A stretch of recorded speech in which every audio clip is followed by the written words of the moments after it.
নাহমাদুহু ওয়া নুসাল্লি আলা রাসূলিহিল কারীম, আম্মা বাদ। লজ্জা মুমিন নারীর অলংকার, তার ইজ্জত ও মর্যাদার জামিন। একজন লজ্জাবতী নারী তার পরিবারের জন্য মর্যাদার প্রতীক। নেককার নারী মাত্রই লজ্জাবতী হয়ে থাকে।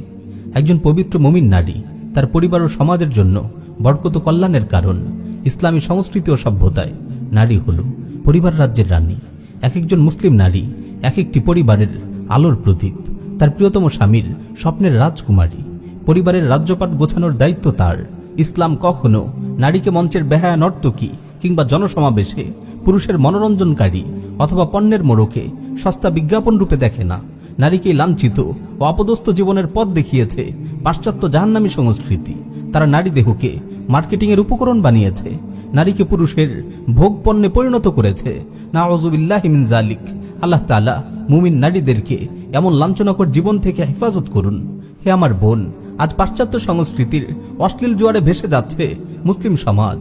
মুসলিম নারীরাও আজ নিজেদের আত্মপরিচয় ভুলে হারিয়ে যাচ্ছে এই নোংরা সংস্কৃতির মিছিলে। বোন, আপনাকে সাবধান হতে হবে। পাশ্চাত্য শয়তানি সংস্কৃতির জোয়ার যেন আপনার লজ্জা কেড়ে নিতে না পারে, আপনার পবিত্র জীবনকে কুলুষিত করতে না পারে। ইসলামের সোনালী যুগের নারীরা ছিলেন হায়া ও লজ্জার মূর্ত প্রতীক।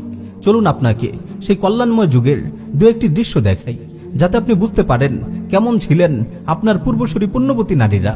জান্নাতি নারীদের সর্দার সাইয়্যিদা ফাতেমা বিনতে মুহাম্মদ রাদিয়াল্লাহু আনহা একবার আসমা বিনতে উমাইস রাদিয়াল্লাহু আনহাকে বলেন, মৃত্যুর পর মহিলাদের সঙ্গে যা করা হয় তা আমি অপছন্দ করি। তার শরীর কাপড় দিয়ে ঢেকে দেওয়া হয়, ফলে যারা তাকে দেখে তারা মহিলার দৈহিক বৈশিষ্ট্য বর্ণনা করে।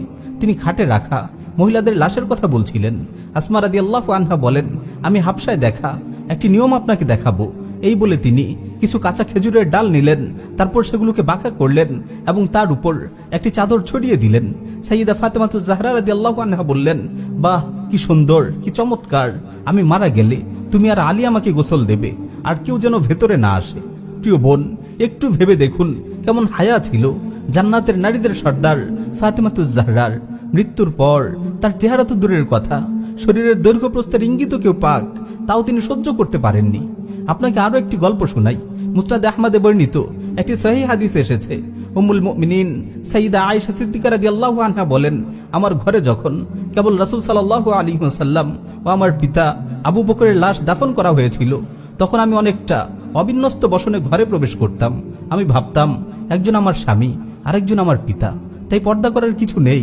কিন্তু যখন হযরত ওমর রাদিয়াল্লাহু আনহুকে দাফন করা হলো, তারপর থেকে আমি কখনো শরীরে ভালো করে কাপড় না জড়িয়ে ঘরে প্রবেশ করতাম না, কারণ ওমরের কারণে আমি অন্তরে হায়া ও লজ্জা অনুভব করতাম।